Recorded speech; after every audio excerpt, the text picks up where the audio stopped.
Over 10 cities in the Hubei province in China have been put under lockdown as a deadly virus has so far claimed the lives of at least 130 people. The coronavirus has now infected over 6,000 patients in the region, which over 60 million residents make their home. This led the Chinese government to shut down public transport, departing flights, and even many roads leaving the province. However, this was not able to entirely contain the outbreak. Although drastic measures have been taken to contain the virus, many international experts have criticized the actions of the Chinese government, with some stating that the measures were too little too late, and others pointing out that Chinese officials have gained a reputation of downplaying health epidemics in the past. Reports of Chinese officials arresting citizens and reporters who spoke out about the virus on social media have sparked serious concerns, but not nearly as much as an anonymous nurse who claimed that the official number of infected has been extremely underestimated, with her approximating that at least 90,000 people have been infected. The World Health Organization has yet to declare an international emergency, but there have been confirmed cases in 19 other countries worldwide. As a side note, the video game Plague Incorporated has received a significant increase in sales since the outbreak. However, the developers have warned players not to use the game for legitimate information. The coronavirus has now been upgraded to a global emergency by the World Health Organization, with over 80,000 cases in 34 countries being confirmed as of writing. The response to the virus has been mixed, with the Chinese government both jailing those who criticize their actions in trying to contain the outbreak, while also accomplishing a logistical marvel by building an entire hospital in just 10 days. China currently makes up for over 97% of all cases of coronavirus, but one of the biggest pockets outside of the nation isn't in a country, but rather on a British cruise ship docked in the port of Yokohama, Japan. As many as 634 of the 3,711 passengers have been infected aboard the vessel, with at least 2 confirmed dead. The virus has proven to not be fatal in the vast majority of cases, with fatalities resulting from only 2% of all patients. Symptoms include pneumonia and shortness of breath, but the most severe of cases have led to respiratory failure, septic shock, and eventually organ failure. Coronavirus also appears to be most dangerous to the elderly, with cases in children considered rare. Men and people who have pre-existing conditions are also much more at risk. Interestingly, the virus, which has slowed and in many cases shut down many Chinese industries, has led to a 25% reduction in CO2 emissions in the country, which equates to a 6% reduction worldwide. The guy who decided to munch on that first infected wild animal had no idea what kind of an impact his lunch was about to make, and how this snack was about to lead to 10% of the entire population of Earth being left under quarantine. As a disclaimer, the state of affairs around the world has been moving at a blistering pace, and as a result, the last few days of activity won't be reported, simply due to the time needed for editing. With this in mind, let's get started. As of time of writing, on the 24th of March, coronavirus cases have risen to 382,000, with 16,500 deaths. The current mortality rate for all demographics is currently sitting at around 4%, which has been significantly higher than the 1% average for seasonal flu. The virus unfortunately has a much higher 10% mortality rate for those over 70. As it currently stands, China has been overtaken by the United States in terms of total cases. However, Italy, not to be outdone, has been vying for the #1 spot on the podium. The abnormally high rate for such a comparatively small nation has been partly attributed to an older average population, a high rate of smoking, and what we'll call much warmer greeting practices. Nations that top the charts in having the most amount of cases also include France, Spain, Germany, and Iran. South Korea, on the other hand, which was coming second this time a month ago, has had far more successful management of the virus, with the country at one point going an entire day without a single new reported case. This was attributed to the nation's nationalized health system, as well as its previous experience with dealing with similar outbreaks. The United States has so far led the world in cases among the younger population, which has partly been attributed to the unconcerned mentality of those within the country, which has been amplified due to the closure of educational institutions nationwide.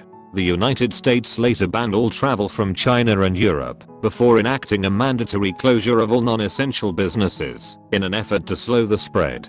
The general practice of closed borders, and the cessation of non-essential businesses, has been widely adopted by most countries around the globe, in varying degrees of severity, which has led to many employees, especially working on an hourly wage, to be suspended, or let go completely. Some experts have predicted that this may lead to a frightening unemployment rate in the US of up to 30%. However, this remains purely speculative. The virus has also seen a significant impact on the stock market, with the Dow Jones falling the most in one day in its entire 135-year history. As someone who studied business for 4.5 years, I didn't know what the fuck this meant either, but basically, Dow Jones is just a stock performance measurement, which tracks 30 large companies listed on the US stock exchange. The drop was so significant that in only 5 days, the market fell enough to completely erase the last 2 years of gains. Many companies are now expecting to generate zero earnings in the first quarter of this year, with investors worried that markets are shifting mostly on speculation of what could happen, as opposed to what is occurring in reality. This month saw the biggest fall of the Dow since the financial crisis of 2008. Almost every industry has been negatively affected by the outbreak, with some obvious exceptions. With this being said, the airline industry especially has taken a serious hit. With so many countries closing their borders and people being encouraged not to travel, it would stand to reason that ticket sales have been in a slump over the past month. However, some economists have predicted that most airlines could become completely bankrupt before the middle of the year. For governments around the world, who would usually want the ability to travel to be as accessible as possible, they may be left with difficult choices to make. The three main options are to let struggling airlines fail, give them enough money to avoid bankruptcy throughout the crisis, or to acquire the airlines completely and run them as a function of the government. As expected, many observers have been against the idea of governments bailing out airlines, especially when some have spent up to 96% of their free cash flow during the last decade buying back their own shares from investors, as opposed to reserving enough liquidity for such a dire occasion. To many of you who find this kind of business bullshit boring or unnecessarily complicated, this would be like a person spending 40 minutes in Age of Empires building nothing but farms before expecting their partner to bail them out when they eventually come under attack. What has been one of the most interesting aspects of the virus hasn't been anything related to health concerns, but rather the way in which it changes the lives of everyone around the globe. If the earth was an enormous stack of cards, consider this a thorough shuffling of the deck. One such example has been that Mexican authorities have closed their borders in an attempt to stop Americans from getting into the country. In Kangaroo Land, the usually extremely laid-back population has resorted to hoarding essential items such as pasta and toilet paper, with cases of physical fights occurring over the commodities, which are usually in abundance. As a result, most shopping centers throughout the country have employed full-time security contractors solely as a means to stop hoarding behavior, and limits on several items have been imposed in an attempt to keep up with the demand. The strangest part of this whole phenomenon is that there isn't the slightest indicator that there are shortages for any of these items. In a nationwide perfect demonstration of the prisoner's dilemma, the citizens of Australia have hoarded these products, not because there are shortages, but because of the mentality that, if they don't do so, then others will do the same. The top scientists on the Sir Swag News team have concluded that if you're a hoarder during these difficult times, you're probably a piece of shit. Meanwhile, in the motherland, the UK government, in an attempt to keep citizens inside and away from work, has committed to business packages that will pay 80% of a worker's wage for the duration of the crisis. And while this has been praised by health experts attempting to stop the spread of corona, those with no such assistance have not enjoyed the luxury to stay at home. China, on the other hand, has reportedly seen a slowdown of the virus within the nation. However, with its history of misreporting, it is impossible to know for sure. At the same time, divorce rates across the Chinese mainland spiked during quarantine, and the only US senator who voted against an $8 billion deal to provide emergency funding tests positive for corona. The Sir Swag News team would like to remind all viewers that listening to degenerate YouTube channels for serious medical advice is a terrible idea, but in general, try to stay inside, wash your hands, and don't touch your face. Now would also be an excellent time to catch up on that game you never finished, or to binge watch a YouTube channel you've always respected. Wink wink. In lighter news, the environmental impact of COVID-19 has been generally positive, with experts in the field suggesting that this may lead to the first decrease in global emissions since the financial crisis in 2008. There has so far been a 25% drop in energy use and emissions in China, a 50% decrease in carbon monoxide in New York, and the canals of Venice have turned uncharacteristically clear. As we've mentioned in previous episodes, it seems as if the biggest barrier to tackling climate change has been the lack of a well-defined evil face to punch, but these side effects have certainly given the world a taste of what could be achieved if governments are willing to act. As it's proven to be impossible to keep up with the stats in real time, here is the total number of cases on the last day of editing. America, not to be outdone, has crushed their competition in terms of confirmed total cases, leaving Spain, Italy, France, and Germany to fight over second place in the European League.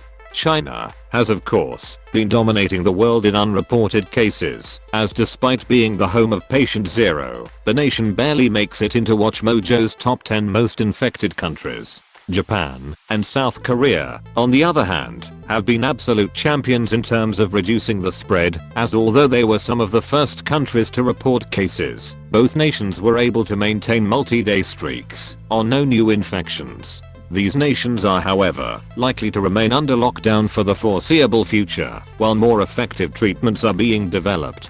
This series rarely reports on good and uplifting news, but lo and fucking behold, we have some to report. The environmental impact of the world shutting down is unsurprisingly very positive, with many experts predicting that this may be the biggest drop in global emissions since the Second World War. The reduction in pollution has even led to a Stanford researcher predicting that this boost to air quality alone will end up saving many more Chinese lives, even when factoring in the reported death toll of the virus. The economy, on the other hand, is less than excellent, with some estimates predicting that the US unemployment rate has risen to a staggering 20%. To prevent the world from falling into Mad Max times, many nations are rolling out stimulus plans designed to both keep the economy from imploding and to help people who have lost their jobs. Japan, the United Kingdom, the Netherlands, and Denmark have all committed to outright covering a percentage of a worker's wage during the quarantine. Alternatively, the United States, Canada, and France are offering cash payments. Both of these solutions are aimed at keeping global spending at a high enough rate to allow companies to keep employing their workers. Although cruise ships have ceased operation, this hasn't stopped essential Navy vessels from business as usual. In mid-April, the United States Navy was heavily criticized after it announced its decision to fire a captain for voicing his concerns over a COVID-19 outbreak on the USS Roosevelt. Captain Brett Crozer went outside of official Navy channels to make his concerns heard, which was seen as a security risk by his superiors. Captain Crozer was said to have overwhelming support from his crew in his actions, as they chanted his name as he was evicted from his ship.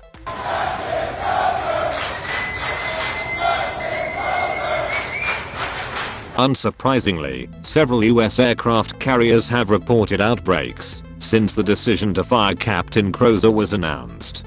One of the more interesting phenomenon in times of crisis is how organized crime factions often use the pandemonium as opportunities to improve their relationship with the public. After the Brazilian president's reaction to the crisis was widely received as absolutely fucking idiotic, members of the Brazilian gangs took it upon themselves to enforce lockdown restrictions and deliver supplies to struggling families.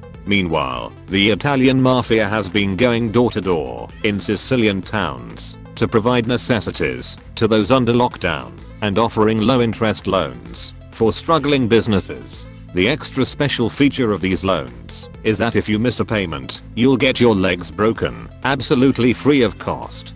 With the lockdown of many countries now finishing its second month, the US president has encouraged many governors to begin reopening the economy. However, many health experts have been at odds with these notions, citing the heightened risk of infection that comes with looser restrictions. One such person to embrace a more relaxed economy was the governor of Georgia, Brian Kemp, whose campaign video in 2018 was too fucking incredible to not show in its entirety. I'm Brian Kemp. I'm so conservative. I blow up government spending. I own guns that no one's taking away. My chainsaw's ready to rip up some regulations. I got a big truck, just in case I need to round up criminal illegals and take them home myself. Yep, I just said that. I'm Brian Kemp. If you want a politically incorrect conservative, that's me. The nation also saw a trend of protesters breaking social distancing guidelines in defiance of the lockdown, and much of this was rooted in underwhelming economic aid for those now facing unemployment and policies they feel to be excessive. Naturally, these demonstrations also attracted counter-protests from healthcare workers, who were quick to point out that 50,000 people in the US have already died from the virus.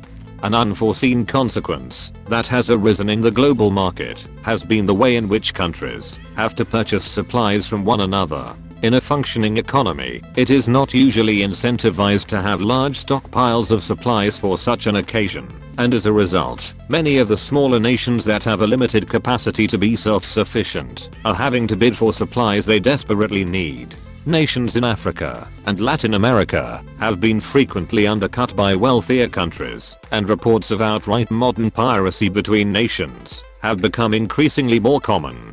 The virus has so far been centralized in mainly wealthier nations. However, the World Health Organization has raised serious concerns over its potential impact on less developed countries. One estimate by the United Nations has predicted that between 300,000 and 3 million deaths could yet materialize on the African continent, which is far less equipped to handle this kind of crisis. Notable people who have contracted corona this month include French politician Michel Barnier and Prince Albert of Monaco. UK Prime Minister Boris Johnson was also released from intensive care after making a full recovery. Perhaps one of the most unnerving parts of the year hasn't been the threat of a world war, an entire continent on fire, or even the globe under a worldwide lockdown. Among all the debate on how this situation could have been prevented, or the talk of when nations should start lifting their restrictions, it's easy to forget that we are already halfway through the year. This month's installment won't be covering nearly as much COVID-19 as you'd expect, as when looking at the news for May, the world has so many more interesting stories to offer. Let's break down these controversial patch notes.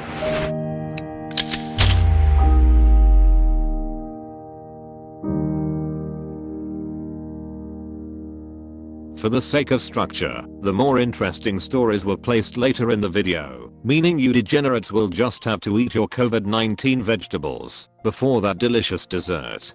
On screen are the current corona figures as of the last day of editing, which has left the United States, Brazil, and Russia in podium positions. Although it's expected to take 1 to 2 years for a vaccine to be sufficiently tested, drug trials have however found promising leads that have been able to alleviate some of the symptoms. No members of the SWAG News team are qualified to be giving medical advice, but for the love of fuck, don't do anything without the advice of a medical professional. This includes the simple 2-step cure that was left on my housemate's windshield, which was essentially just drinking a shit ton of alcohol.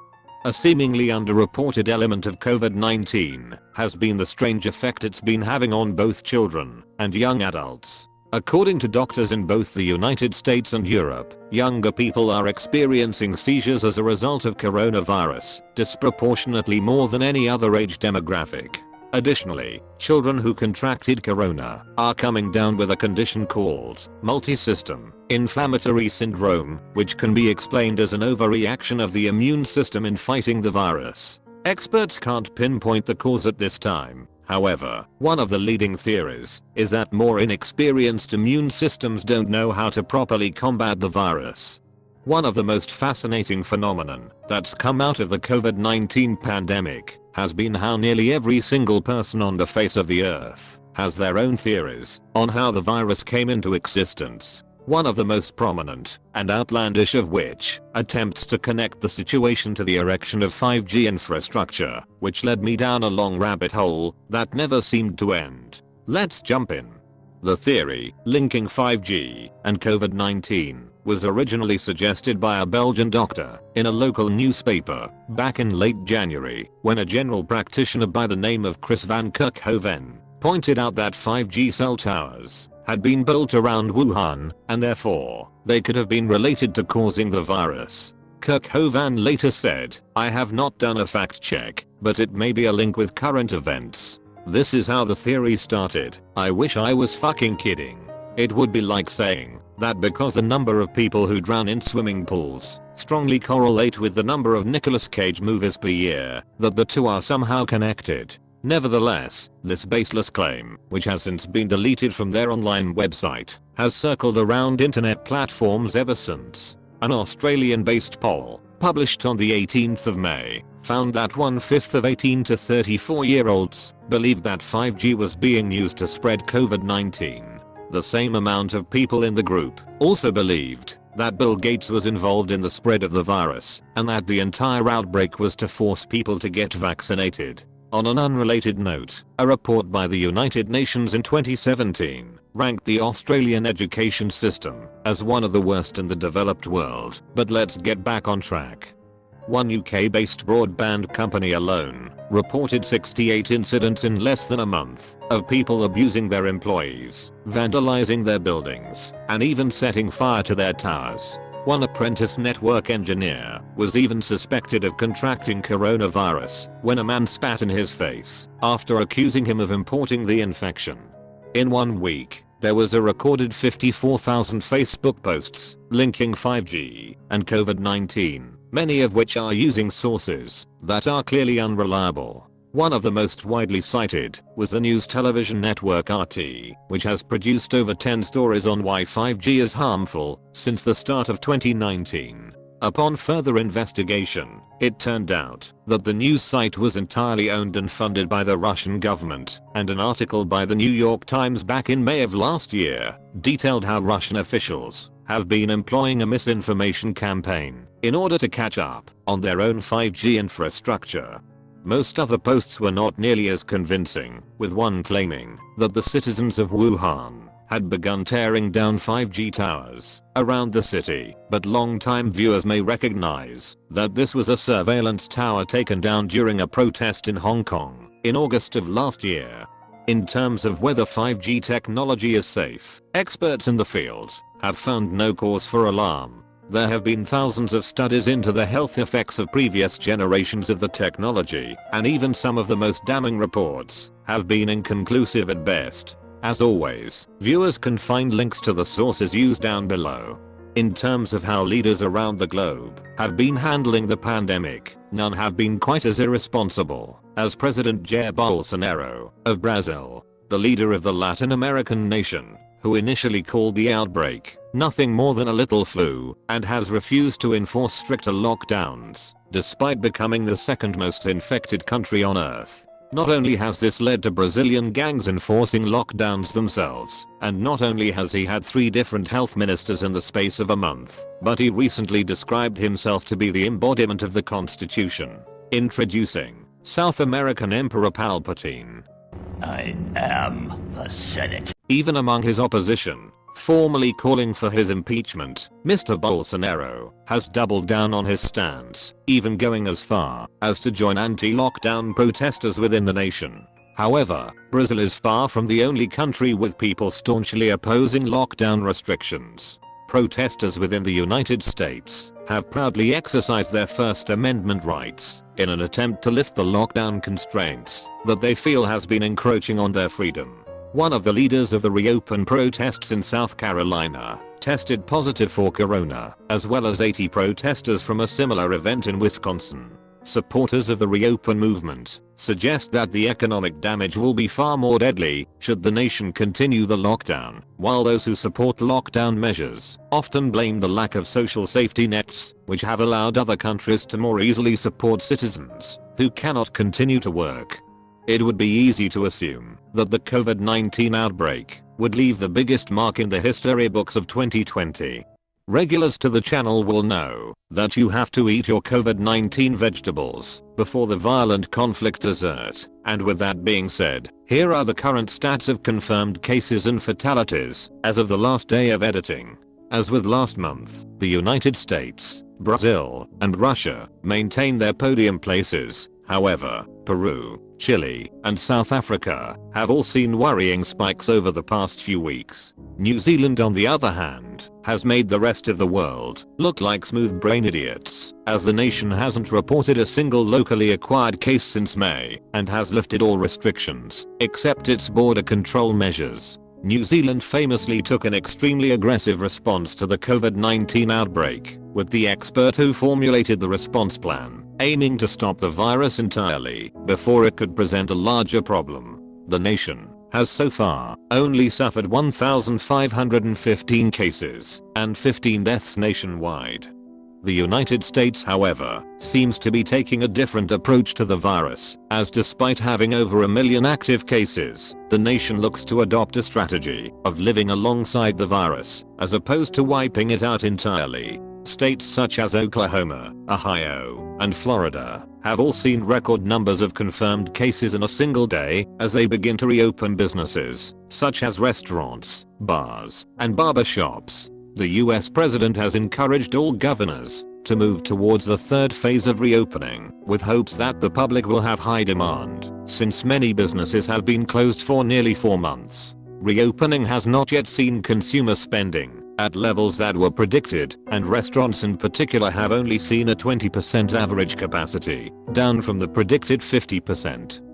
As always, let's get corona out of the way first. As of the last day of editing, these are the current number of cases and fatalities worldwide. The nations of India, Peru, and Mexico have all seen concerning spikes over the past month. However, with the increasing experience in dealing with the virus, fatalities and hospitalizations have remained mostly manageable. India stole the third place in terms of infections from Russia this month, with Brazil still in second, and the United States in a clear lead by nearly doubling their closest contender for recorded cases. Over 1% of the US population has contracted the virus, meaning statistically, 1 out of every 100 people you pass in Disneyland will be infected.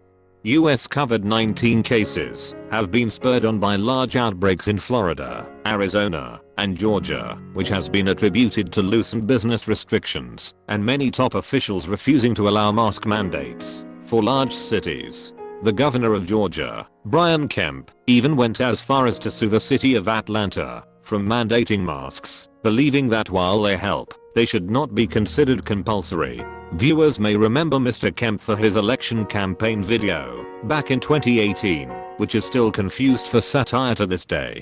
I'm Brian Kemp. I'm so conservative. I blow up government spending. I own guns that no one's taking away. My chainsaw's ready to rip up some regulations. I got a big truck, just in case I need to round up criminal illegals and take them home myself. Yep, I just said that. I'm Brian Kemp. If you want a politically incorrect conservative, that's me. So far, at least 70 papers have supported the use of masks to prevent the spread of COVID-19, with one by Virginia Commonwealth University finding that countries who adopted them early enjoyed a mortality rate up to 100 times lower than those who did not. Centers for the Disease Control and Prevention Director, Robert Redfield, has stated that if everyone in the United States adopted masks, it would only take around 4 to 6 weeks to bring the epidemic under control. Social media has been attributed by critics as a driving force behind misinformation around the virus, and Microsoft founder, Bill Gates, has expressed his dissatisfaction after conspiracy theorists started to target him specifically. According to a poll conducted in May, 28% of US adults believed Mr. Gates was using a COVID-19 vaccination campaign as a pretext to implant microchips intended to monitor the movements of those injected. This number increases to 44% when isolating one political group in particular, but in the interest of remaining unbiased, those who really want to know can use our list of sources in the description. The theory, which has no basis in fact, is just one of many that have been circulating online, and the swag news team, none of which are medical professionals, advise viewers to heed the advice of experts in this field. Dare we say, the most hilarious case of COVID-19 this month was Brazil's own president, Jair Bolsonaro, who has historically downplayed the virus entirely, calling it nothing more than a little flu, and at one point, even joining protesters opposed to a lockdown. The irony-loving swag news team actually recorded our own reaction of the announcement, which we hope you'll all enjoy.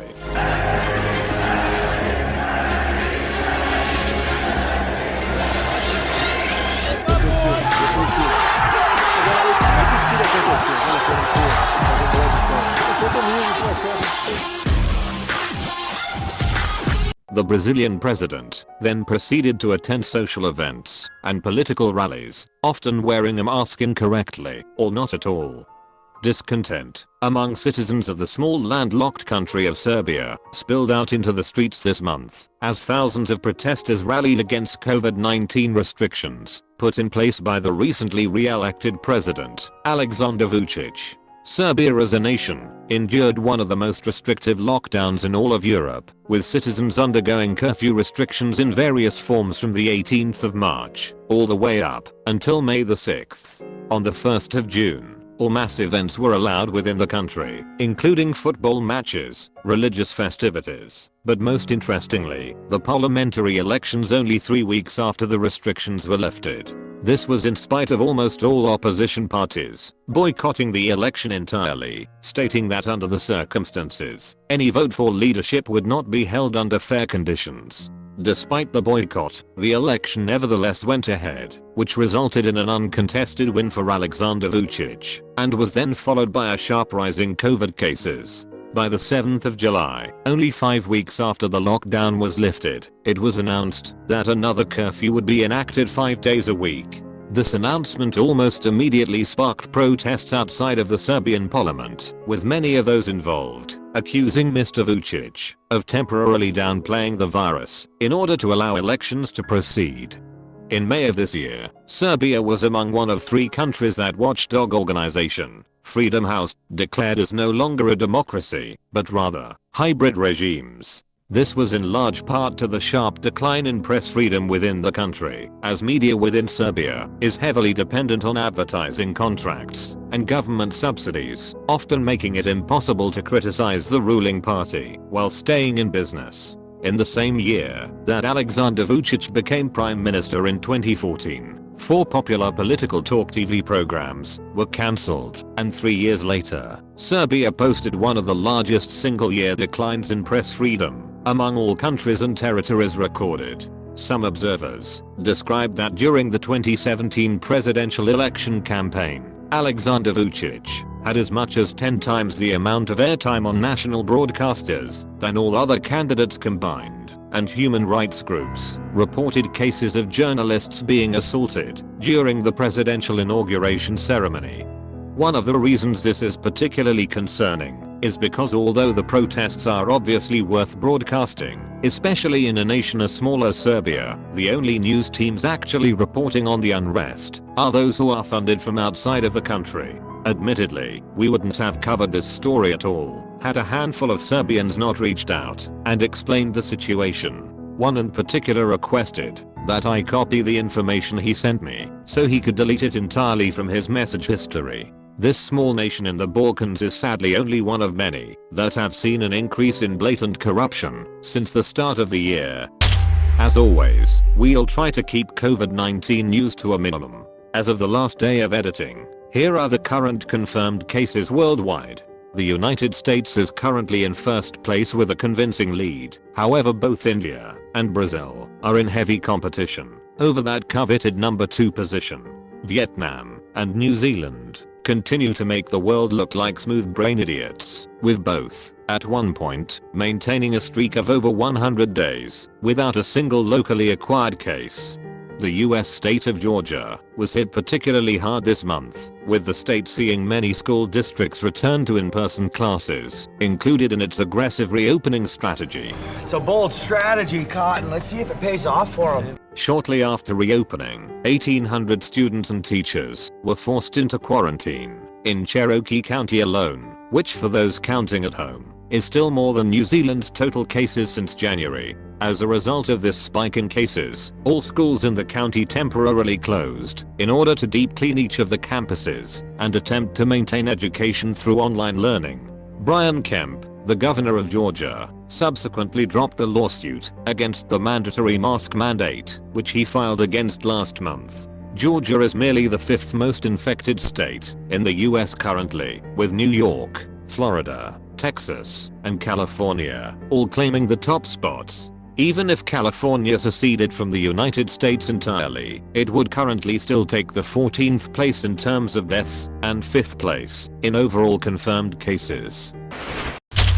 As always, we'll try to keep COVID-19 news to a minimum. As of the last day of editing, here are the current confirmed cases worldwide. The United States continues to maintain its lead in both confirmed cases and deaths. However, India has now overtaken Brazil to claim the silver medal position. The nations of Argentina, Chile, Colombia, and Peru have all seen worrying spikes over the past month, as South America continues to be one of the hardest hit continents on Earth. Fortunately, many other areas of the world are having better success containing the virus, and treatments and remedies are making promising advancements in their clinical trials. A forecast by the University of Washington, cited by the White House Task Force for Coronavirus, has projected the US death toll to roughly double to 410,000 by the start of January 2021. As raw numbers have a habit of being lost in translation, we thought it would be appropriate to give a comparison to such a figure. In the film Team America, a terrorist attack is comedically described to be unbelievably catastrophic, with the line, "It would be 9/11 times 100.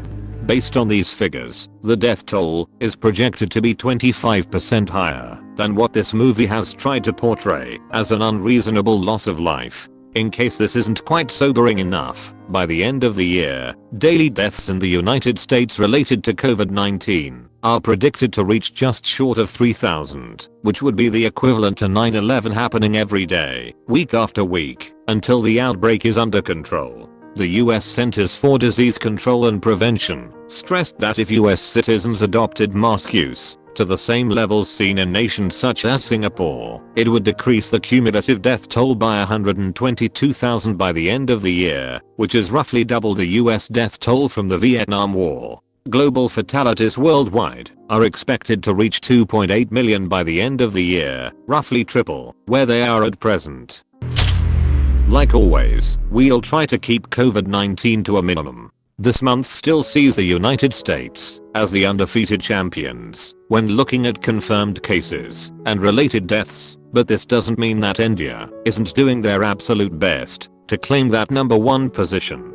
Brazil remains comfortably in 3rd place, and it is unlikely that these top 3 nations will be challenged in the foreseeable future. We'd also like to congratulate both Spain and Argentina for reaching the million case milestone. The most notable case of corona this month was none other than former radio show host and current US President Donald Trump. Medical experts suspect that Mr. Trump's infection came from a super spreader event in the White House Rose Garden, which did not see widespread mask use. The president was then transferred to one of the top treatment facilities in the United States, where he was treated with an experimental cocktail of drugs, which seemed to aid in his fast recovery. It is currently unclear whether this treatment will be adopted more widely, as the medication is not readily available in large quantities.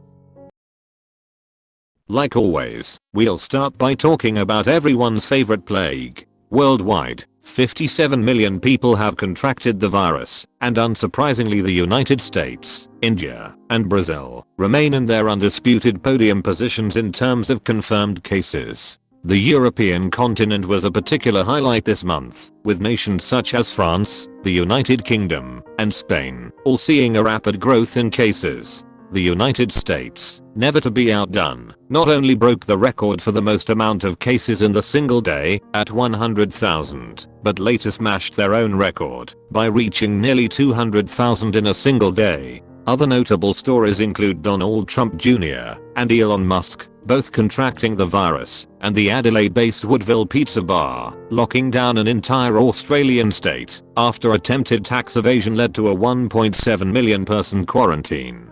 Viewers who are interested in this clusterfuck are as always free to find all sources in the description. As always, we'll start by addressing the elephant in the room. Here are the current confirmed cases and deaths as of the last day of editing, and as expected, the United States, India, and Brazil still proudly hold their podium positions for the number of confirmed cases. A notable trend for this month was an uptick of cases in Eastern Europe, with the nations of Ukraine, Poland, and Romania not content to let Western Europe have all the fun.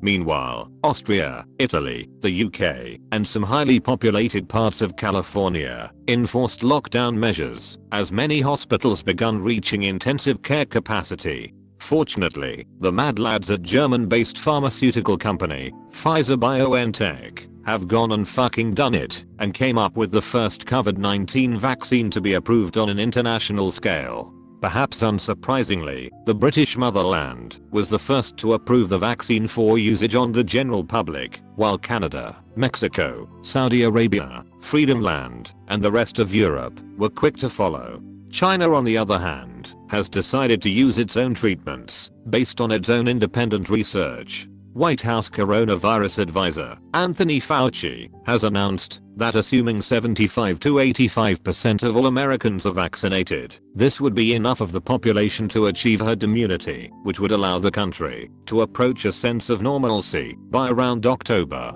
2021.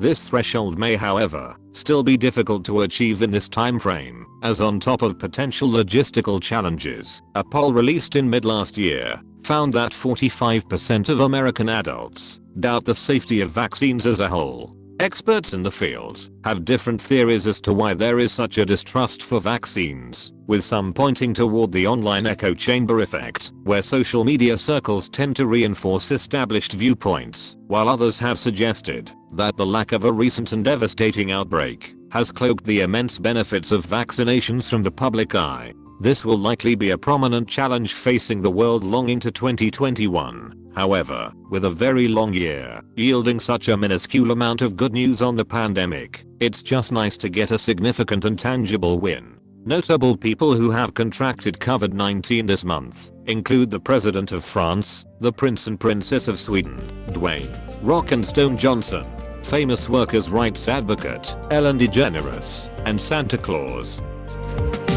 What if it's me looking down on me?